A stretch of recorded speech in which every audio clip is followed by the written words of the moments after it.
가정이 우리의 소명입니다 라는 제목으로 오늘 말씀 나누고자 합니다. 오늘 이 말씀이 조금 흔들거리는 가정을 든든히 세울 수 있는 버팀목이 되었으면 좋겠고, 그리고 이제 막 결혼을 앞둔 우리 청년들에게는 이 가정에 대한 새로운 그런 소망과 비전을 품는 시간이 되었으면 좋겠고, 그리고 이제 가정생활을 오랫동안 하신 분들에게는 참으로 이 말씀을 통해서 다시 한번 마지막까지 달려갈 길을 잘 달려가는 우리 하나님의 여러분을 향한 축복의 메시지가 되기를 주의 이름으로 축복합니다. 내용이 그렇게 밝은 내용은 아닙니다만, 그리고 그 내용 가운데 주시고자 하시는 주님의 메시지가 있기에 여러분들과 이 아침에 나누고자 합니다. 다윗이 우리아의 아내 밧세바를 범하고 난 일에 대해서 나단 선지자가 이 다윗에게 책망합니다. 그리고 훈계를 하고, 그리고 아주 절망적인 예언을 하는데, 이 절망적인 예언이 두렵다라는 마음이 들 만큼 정확하게 하나하나 성취되어져 가는 것을 오늘 성경에서 우리는 지난주에도 살펴봤고, 또 오늘도 좀 연이어서 살펴보고자 합니다. 이 다윗의 가정이 이 나단의 예언대로 점점 몰락의 길을 걸어가고 있고, 그 나라도 이 나단 선지자 예언대로 점점 나락으로 빠져 떨어지는 것을 오늘 성경에서 우리는 말씀하는 것을 보게 됩니다. 듣게 됩니다. 13장에는 이 다윗의 가정에서 절대로 일어나서는 안 될 기가 막힌 성적 범죄가 일어나고 있는 그런 현장에 우리가 있는데, 이 다윗의 아들에게는 각각 어머니가 다른 아들들과 딸들이 있습니다.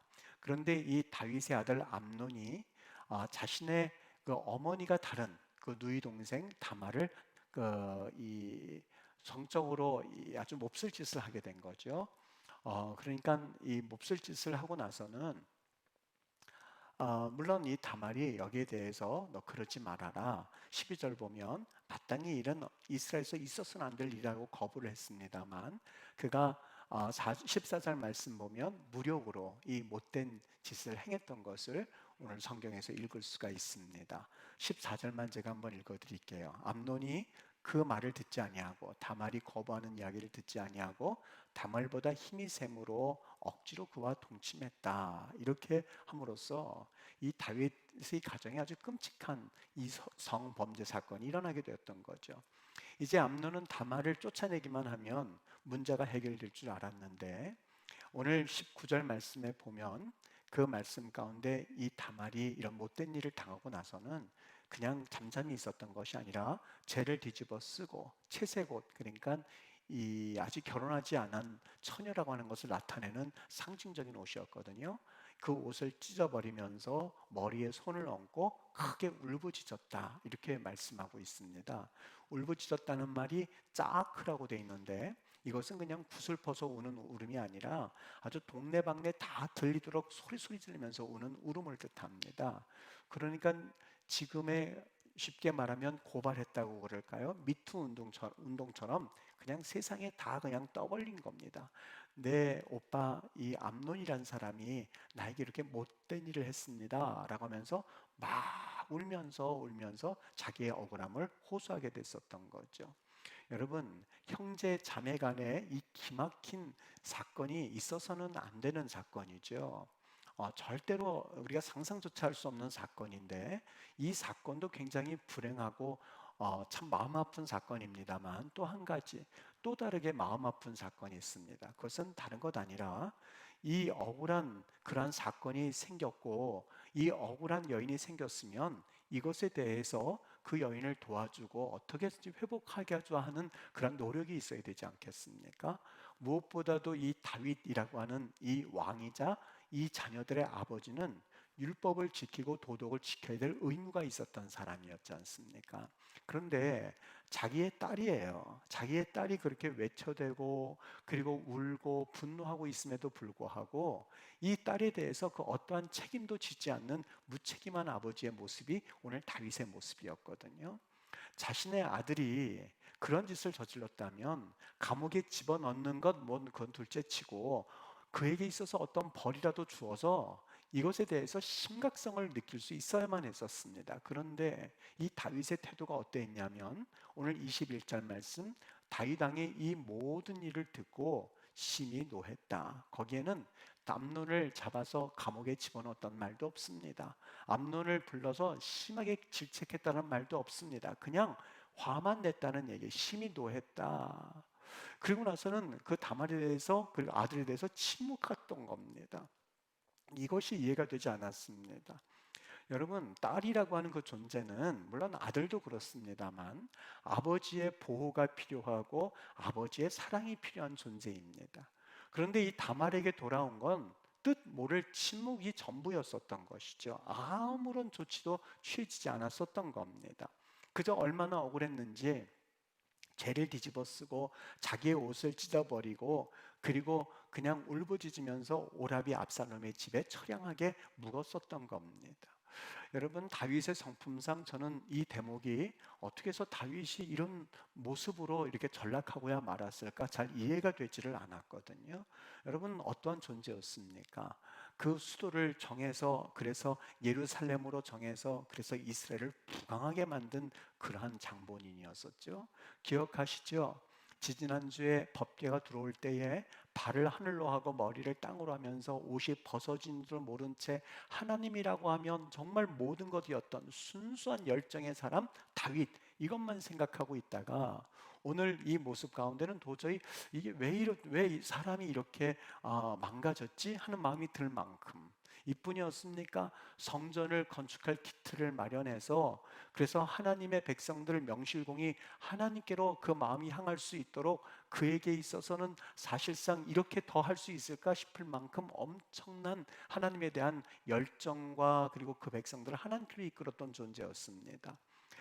군대를 잘 정비해서 다윗 시대만큼은 동서남북 정말 이러한 그 국가의 이 부흥이 없었다라고 여길 만큼 그 나라는 확장되었었습니다. 여러분, 우리가 시편 지금 쓰고 있습니다만 시편 누가 지었게요? 바로 다윗이 지었지 않습니까? 지금도 애청되는 시편을 다윗이 짓고, 시편 23편 같은 경우 여호와는 나의 목자시 내게 부족함이 없으리로다는 것은 온 서방과 동방을 이 넘나들어서 다들 암송할 만큼 기가 막힌 시편의 그 작시자가 바로 다윗이었거든요. 그런데 그 다윗이 도대체 어디가 잘못되어서 이런 모습을 보였을까? 여러분 기억하시죠? 조약돌 5개를 가지고 하나님의 군대를 모욕하는 블레셋 백성을 향하여서 너희가 누구간데 하나님의 군대를 이렇게 모욕하느냐라고 하면서 하나님을 모욕하는 사람에 대한 의분까지 가지고 있었던 사람이 바로 이 다윗이었는데, 도대체 그에게 있어서 무슨 문제가 생겨난 것이었을까? 여러분, 성경에 보면 그가 도대체 하나님을 이렇게 섬기고, 그리고 그에게 있어서 도덕적인 그런 관념이 땅에 떨어질 만한 이유를 찾아볼 수가 없습니다. 오직 하나밖에는 없는데 뭐냐면 바로 밧세바, 즉 성적인 범죄를 범하고 난 다음부터 그 이전 다윗과 그 이후의 다윗은 전혀 달랐습니다. 성적인 범죄를 지은 것에 대한 후유증입니다. 여러분, 물론 다른 죄도 다 마찬가지이겠습니다만 잘 들으십시오.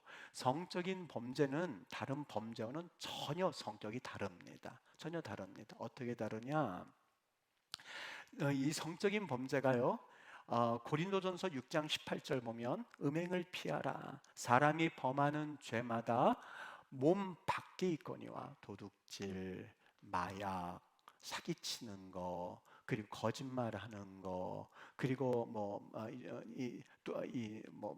여러 가지 죄들이요. 그거는 몸 밖에서 이루어지는 죄입니다. 그런데 음행만큼은, 성적인 죄만큼은 여기 뭐라고 그랬습니까? 자기 몸의 죄를 범하느니라.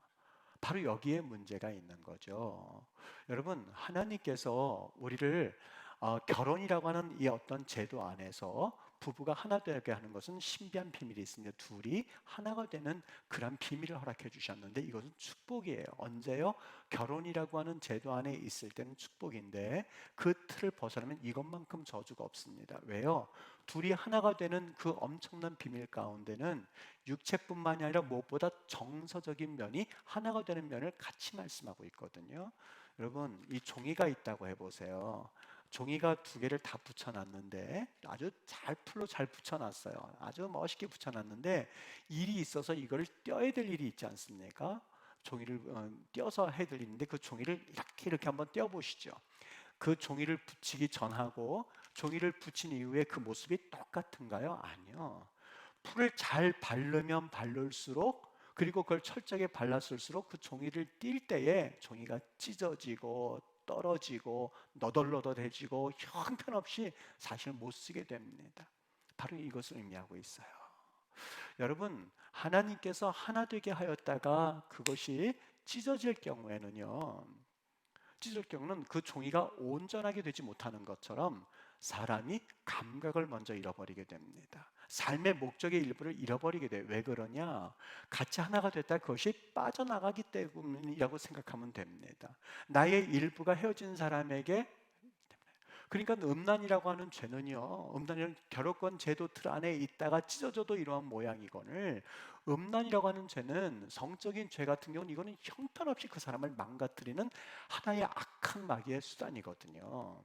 일부가 떨어져 나가고 그걸 여러 번 반복한다고 생각해 보십시오. 그 사람은 사실 그 정체성이나 그 모습이 거의 너덜너덜해지다 한 만큼 사실 그 모습을 잃어버리게 돼요. 오늘 다윗이 무엇 때문에 밧세바의 그 엄청난 사건이 이전과 이후가 그렇게 달랐을까? 그거는 하나님께서 그에게 성적 범죄에 대해서 책망하셨음에도 불구하고, 그리고 그가 하나님 앞에 처절하게 회개하고 돌이켜야만 하는 그러한 그의 숙제가 남아 있었는데, 사실 그때부터 다윗의 모습은 13장, 14장, 15장 전혀 달라요. 그 이전의 다윗과 그 이후의 다윗이 전혀 달라요.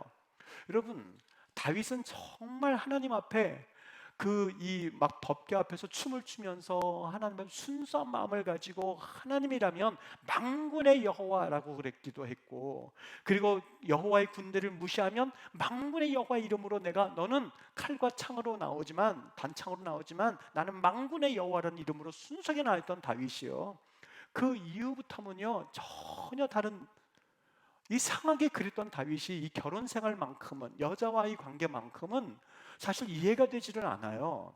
모든 분야에서 이렇게 승리했잖아요. 근데 결혼 생활이 난잡해요. 제가 도대체 다윗의 자녀를 누구 있는가, 이걸 말씀을 준비하면서 이렇게 찾아보려다가 너무 복잡해가지고, 이 웬만하면 2명, 3명 그러면 누구와 누구의 아들 축축축축 해서 그 간단하지 않습니까?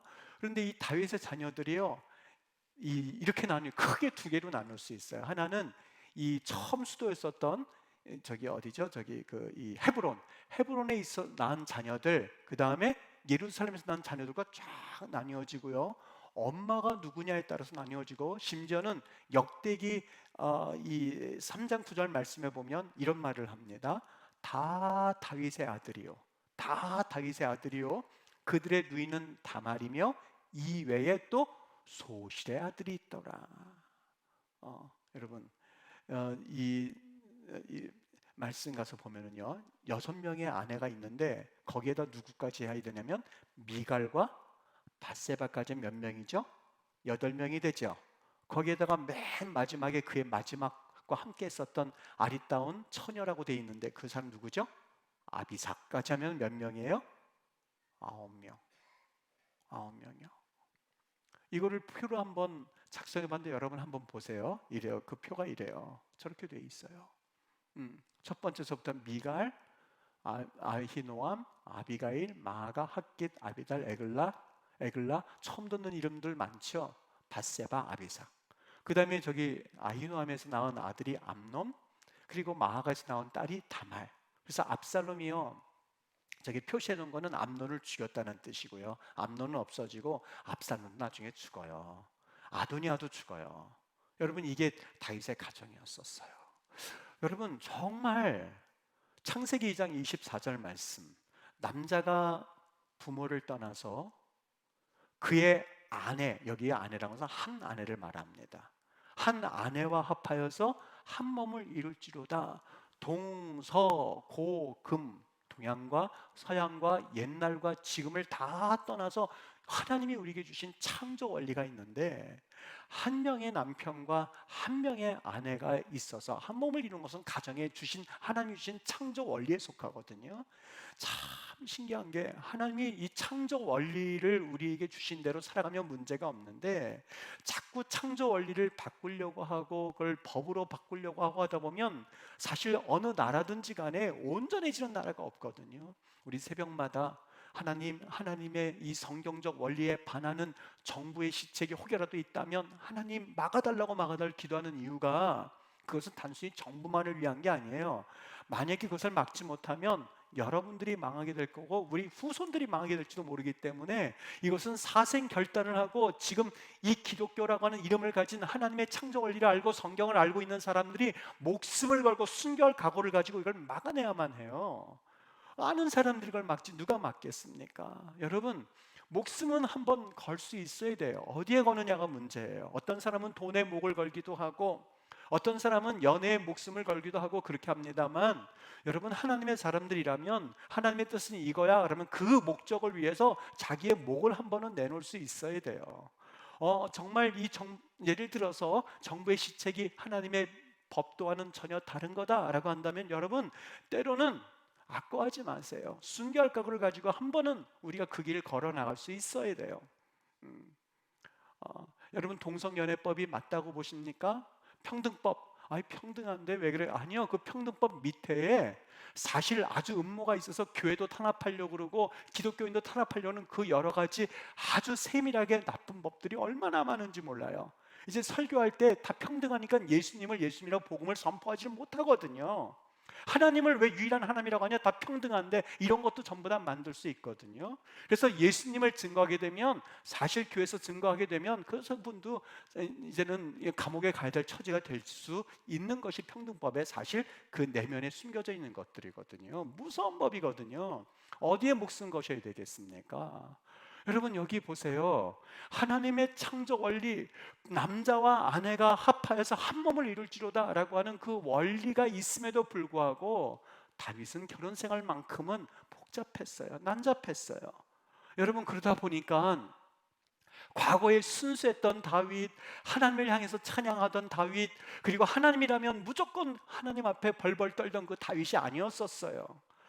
그런 모습이다 보니 자기의 자녀가 암논이 그런 짓을 벌였을 때에 감각이 무뎌졌어요. 더더군다나 여러분, 암논이 그런 죄를 지었을 때 아마 다윗은 등골이 오싹했을걸요. 왜요? 암논의 그 모습을 보니까 자기 과거의 모습과 정확하게 일치했어요. 밧세바를 범하고 나서 밧세바를 책임지지 않고 그냥 들여보냈죠. 그리고 그 죄를 자기가 책임지는 것이 아니라 그 남편에게 뒤집어 씌우려고 우리아를 불러서 같이 재우려고 했지만, 우리아가 동의하지 않고 다시 전쟁터에 나가는 바람에 우리아를 죽여버리고 밧세바를 취한 게 다윗이었었어요. 암논을 보세요. 이 다말을 그렇게 못된 짓을 하고 나서 다말을 쫓아버리려고 하자 다말이 당신 그렇게 하면 더 나쁜 짓을 하는 겁니다 라고 하면서 막 이 암논에게 자기를 버리지 말라고 그렇게 울부짖었을 때에 사무엘하 13장 17절이요. 그가 암논이 부리는 종을 불러 이르되 이 계집을 다말을 내게서 이제 내보내고 곧 문 빗장을 걸어 잠그라 라고 말해요. 여러분, 그 모습을 보면서 이 다윗이 섬찟했어요.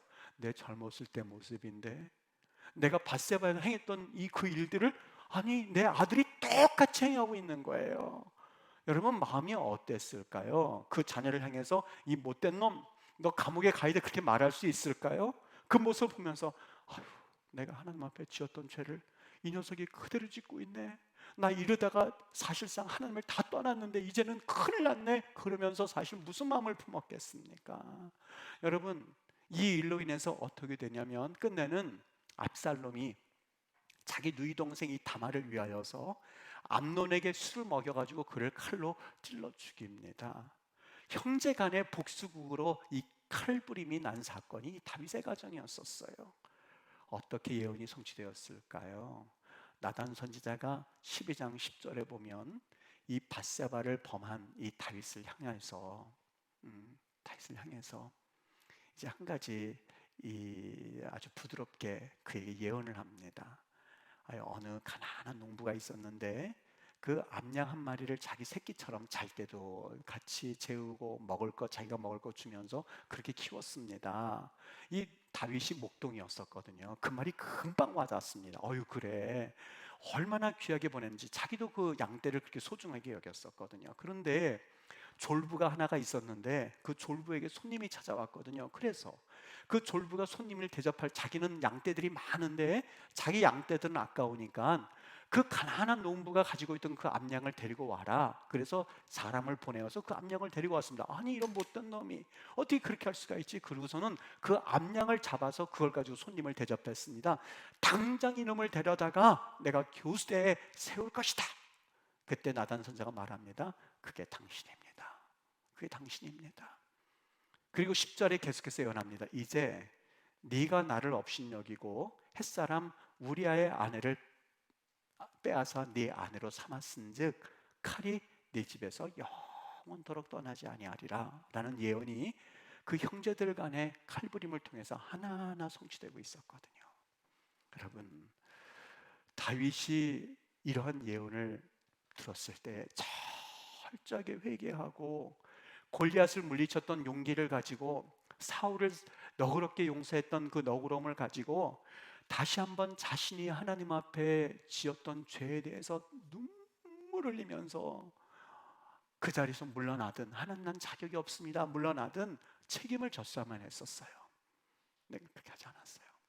물론 회개했다는 기록이 있기는 하지만 사실 그는 온전한 회개는 아니었던 것 같아요. 그러니까 이런 범죄를 짓고서도 그래도 자녀들이 그렇게 한 것에 대해서 그가 침묵하지 않습니까? 그저 침묵하고 화만 냈을 뿐이에요. 그 이후에 여러분, 압살롬이 자기의 형제 암논을 죽이지 않습니까? 나중에 아버지에게 돌아와요. 도망갔다가 돌아오는데요, 아버지가 쳐다보지를 않아요. 그러니까 압살롬이 아버지가 아직도 화났나 보다 생각을 하고서는 어떻게 하겠어요? 쿠데타를 일으키죠.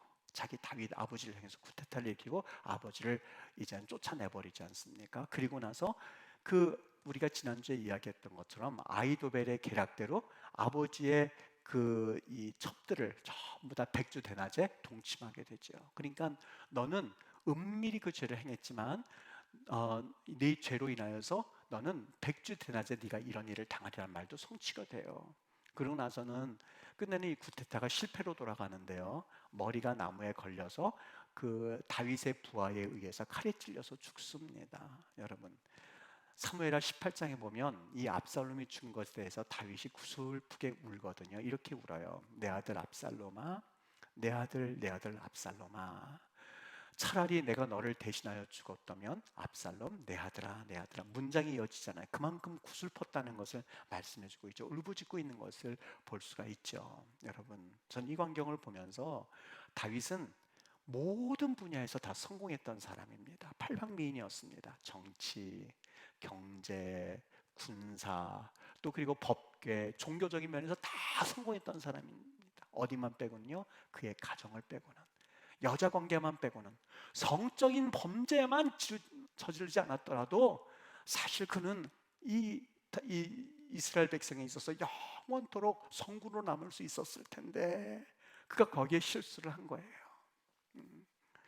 여러분, 저는 오늘 이 말씀을 가만히 한 주간 동안 묵상을 하면서 하나님이 우리 임마누엘 교회 가정은 물론이요, 우리 대한민국 기독교 가정들에게 이것을 묻고 싶어 하시는가 하는 것들을 좀 한번 되새겨 봤습니다. 여러분의 가정은 어떤가? 여러분은 가정들을 소중히 여기고 있는가?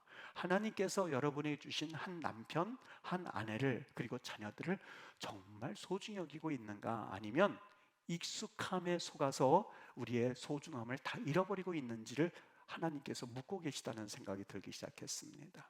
여러분, 지금 바이올린을 하나 보여드릴 텐데요, 이 바이올린을 여러분 한번 여러분이 마음속으로 답해 보세요. 저게 얼마나 될 것 같습니까? 한 2, 30만 원 돼 보이는 그런 바이올린으로 보이지 않습니까? 근데 저 바이올린의 값어치가요, 어떤 누가 다뤘고 또 어떤 원목으로 썼느냐에 달리겠습니다만 저 바이올린이 145억 원짜리입니다. 145억 원.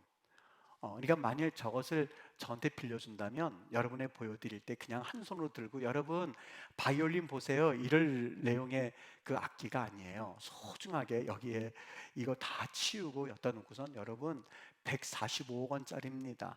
이거를 여러분이 한번 만져보시기라도 해본다면 이건 엄청난 겁니다 하면서 소중히 여기고 있다가 또 가져온 사람들 소중히 넘겨줘서 기스 하나 생기지 않도록 그렇게 할 겁니다. 그게 저 바이올린의 모습이거든요. 여러분, 결혼하는 날 하나님께서 우리에게 저 바이올린 가치보다 더 소중한 예술품을 우리에게 빌려주셨거든요.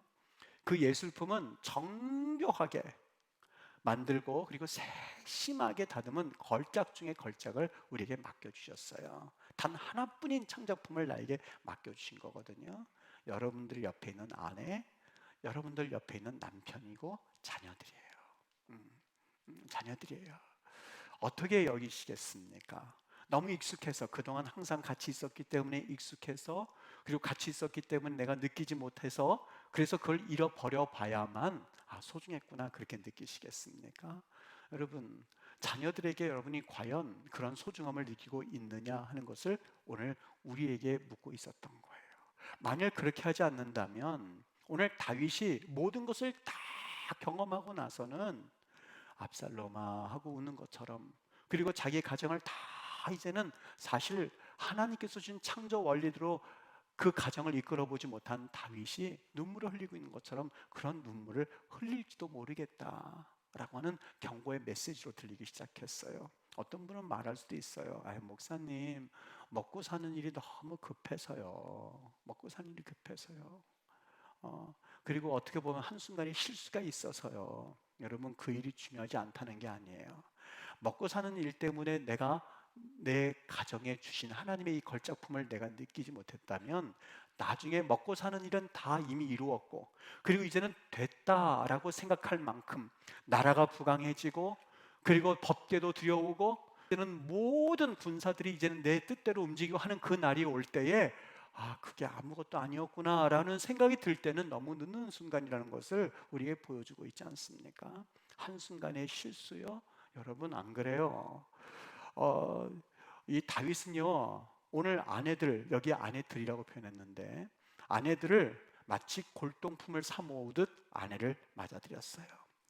배우자를 하나님이 내게 주신 이 하나님의 계획에, 그 하나님께서 내게 주신 축복에, 그리고 하나님께서 내게 주신 그 놀라운 하나님의 계획의 일부로 본 것이 아니라 그냥 쾌락의 도구로만 아내들을 모으기 시작했어요.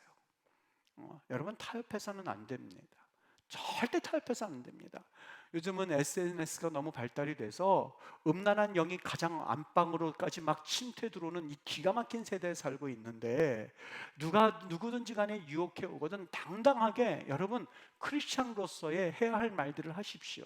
나는 한 여인의 남편입니다. 자녀들이 내게는 있습니다 하는 것들을 밝히세요. 나는 한 여인의 남편, 한 남편의 부인입니다 하는 걸 밝히세요. 자녀들 밝히세요. 분명히 친구 정도는 괜찮지 않습니까? 라고 유혹해 오거든 여러분, 남자와 여자 사이에는 친구란 있을 수가 없습니다. 물론 결혼하기 전에는 우리가 여러 사람을 만나는 것 정도야 우리가 이해가 될 수 있다고 여길 수 있습니다만, 여러분, 결혼하고 난 다음부터는 하나님께서 우리가 한 남편과 한 여자 외에는 절대 하나님이 우리에게 허락하신 일도 없고 우리가 바라봐서 될 존재가 아닙니다. 친절이요? 호의요? 아니요. 그렇잖아요. 항상 마귀는 우리에게 있어서 아주 선한 가면을 쓰고 오거든요. 언제 하나님께서 선악과를 먹지 말라고 그랬어? 그러면서 모든 모든 실과를 다 먹지 말라고 그랬니? 라고 하면서 여지를 가지고 들어오거든요. 언제 하나님이 그러셨어요? 모든 것은 먹되 이것만이라고 그랬지요. 하나님께서 우리에게 허락하신 것이 얼마나 많은데요. 그 풍성한 것은 바라보지 못한 채 하나님이 금기시한 것에 그렇게 눈이 가야만 그렇게 속이 시원하시겠습니까? 바늘 한 뭉치를 들고 다니다가 다른 생각이 나거나 하나씩 꾹꾹 그냥 아예 끝까지 집어넣으세요. 다리 사이에 꾹꾹 집어넣으세요. 그렇게 해서 다리가 망가질지언정 다리를 빼고 천국 가는 게 낫다고 성경은 말씀하고 있어요. 두 다리를 다 가지고 지옥불 가는 것보다 하나씩 그냥 쿡쿡 찔러서 한 다리 망가지대로 그냥 빼버리세요. 한 발씩 쿡쿡 찔러서 바늘씩 하나씩 다 찔러서 빼버리세요. 그리고 천국 가는 게 낫다고 말씀을 합니다. 여러분, 정말 하나님 앞에 이 부모의 역할 얼마나 중요한지 아십니까? 하나님의 선물이라고 여러분 여겨주십니까? 여러분, 진정한 영웅이라고 하는 것은 그저 그냥 나풀나풀 이것저것 여러분들이 다 관심 가지고 하는 것을 영웅이라고 말하지 않아요.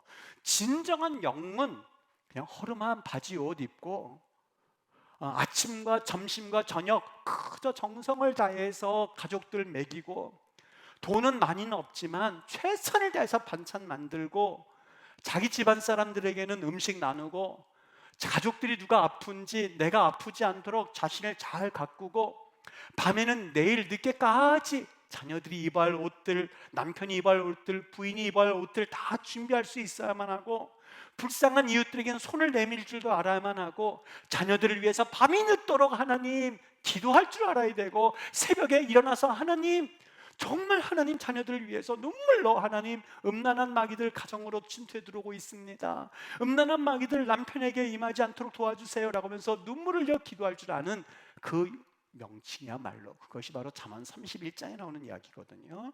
그게 영웅이에요. 누구예요? 그 이름 부모예요. 부모예요. 여러분, 위대한 경제가들, 위대한 정치가들 많이 있습니다만은 아이들에게 위대한 경제가 누군지 아세요? 자기에게 현찰 10,000원, 20,000원 주는 아버지, 어머니가 위대한 경제가예요. 정치가들 많이 있습니다만 자녀들에게 너 이 학교 갈래? 저 학교 갈래? 의논의 상대가 되어줄 수 있는 아버지, 어머니가 위대한 정치가이거든요. 가정은 절대 취미생활이 아니에요. 가정은 우리의 소명입니다. 하나님 앞에 마음을 다하고 뜻을 다해서 갖고 할 소명이거든요.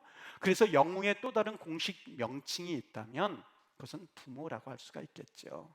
여러분, 혈육뿐만이 아니라 삶을 공유하시면서 그리고 시간을 나누어 주는 일이 아버지, 어머니의 지킴임을 잊지 마시고, 여러분 자녀에게는 아버지, 어머니, 남편에게는 난 부인으로서, 부인에게는 남편으로서 조금도 부끄럽지 않도록, 조금도입니다, 조금도 부끄럽지 않도록, 정말 나 부끄럽지 않아, 핸드폰 다 공개하세요. 뭐 그게 숨길 게 있다고 그저 비밀번호 걸어놓고 왜 남의 핸드폰 봐, 그걸 신경 쓰면서 그러세요. 뭐가 도대체 있길래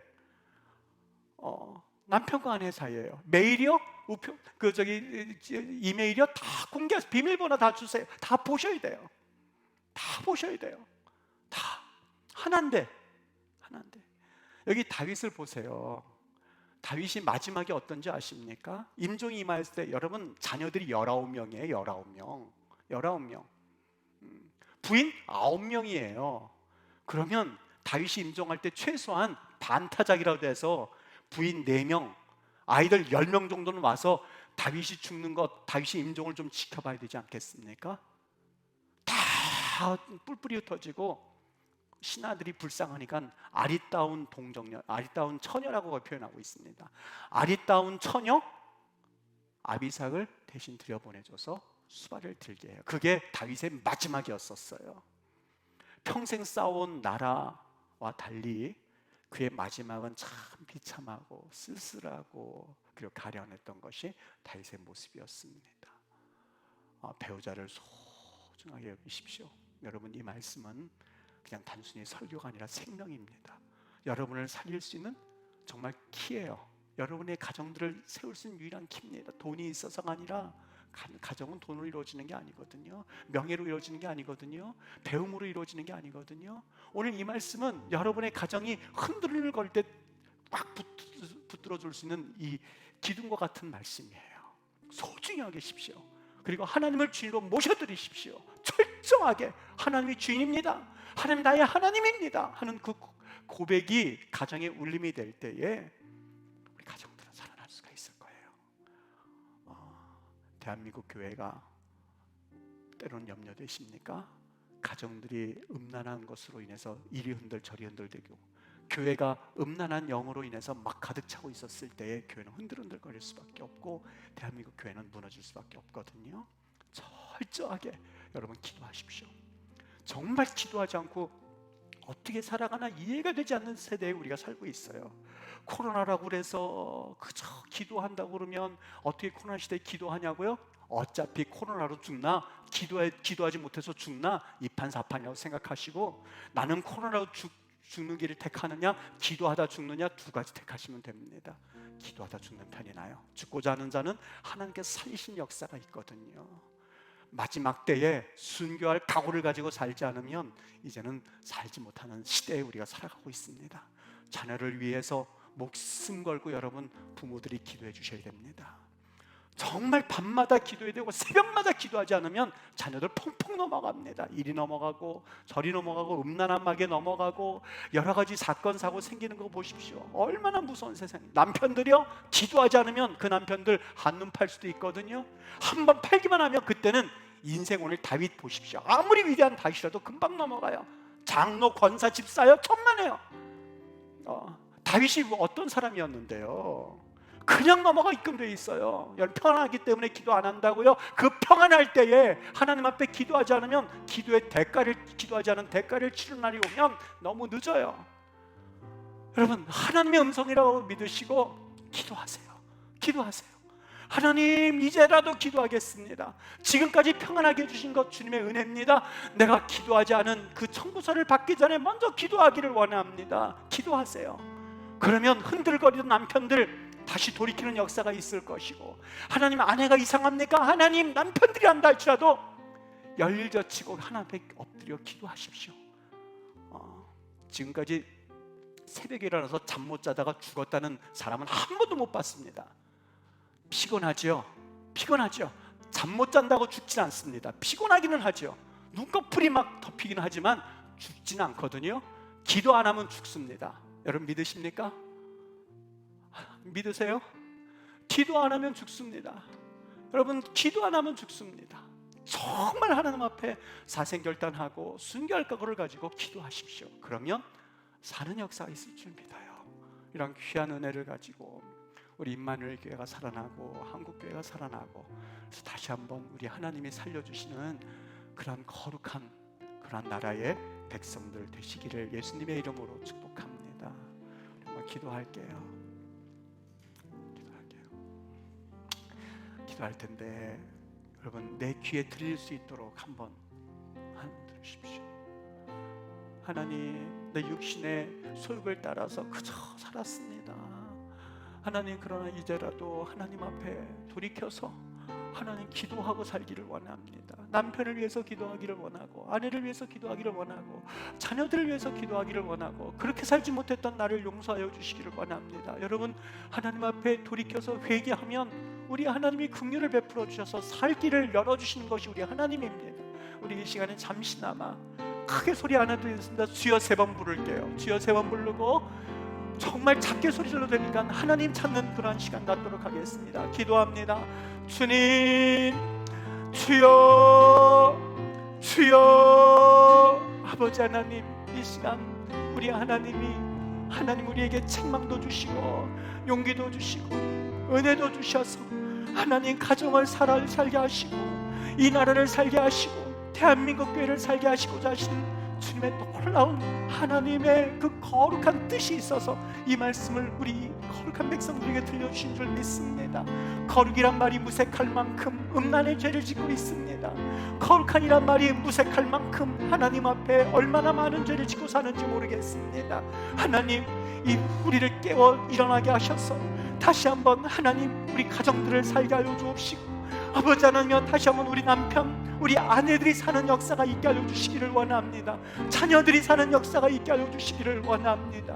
하나님 아버지, 다시 한번 하나님 앞에 엎드려 하나님 앞에 밤에 기도하게 하여 주시옵소서.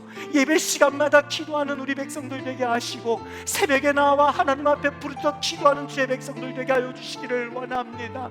하나님, 나태하지 아니하고 하나님, 내가 기도하지 않으면 죽습니다는 그런 각오를 가지고 믿음으로 주 앞에 서게 하여 주시옵소서. 하나님, 이 시간 주님 앞에 결단하고 고백하는 것들마다 주께서 응답하여 주사 다시 한번 삶을 돌이켜 주께로 돌아보게 하옵소서. 주께로 돌아오게 하여 주시옵소서. 예수님의 이름으로 기도합니다. 아멘. 하나님, 거룩한 주의 하나님 성령에 감동받은 이들이 회개하고 주 앞에 돌이킬 때에 다시 한번 우리 하나님께서 힘주시고 은혜 주셔서 이 땅에서 주의 뜻 가운데 살아갈 수 있도록 은혜를 내려주시기를 원합니다. 나의 힘대로 애써서 최선을 다해서 살아보려고 하였지만 매번 넘어지고 좌절하고 그리고 성적인 범죄를 마음껏 내 마음대로 짓고 있는 그러한 이들이 혹 우리 가운데 있다면 오늘 이 말씀을 듣고 회개하고 돌이켜 하나님을 바라보게 하여 주시옵기를 간절히 원합니다. 하나님 아버지 기도합니다. 아버지 가정들마다 주께서 지키시고 도우셔서 절대로 음란한 마귀들이 가정을 침투하지 않도록 도와주시고 성적인 죄들이 가정을 침투하지 않도록 주님 붙잡아 주시기를 원합니다. 하나님 감사합니다.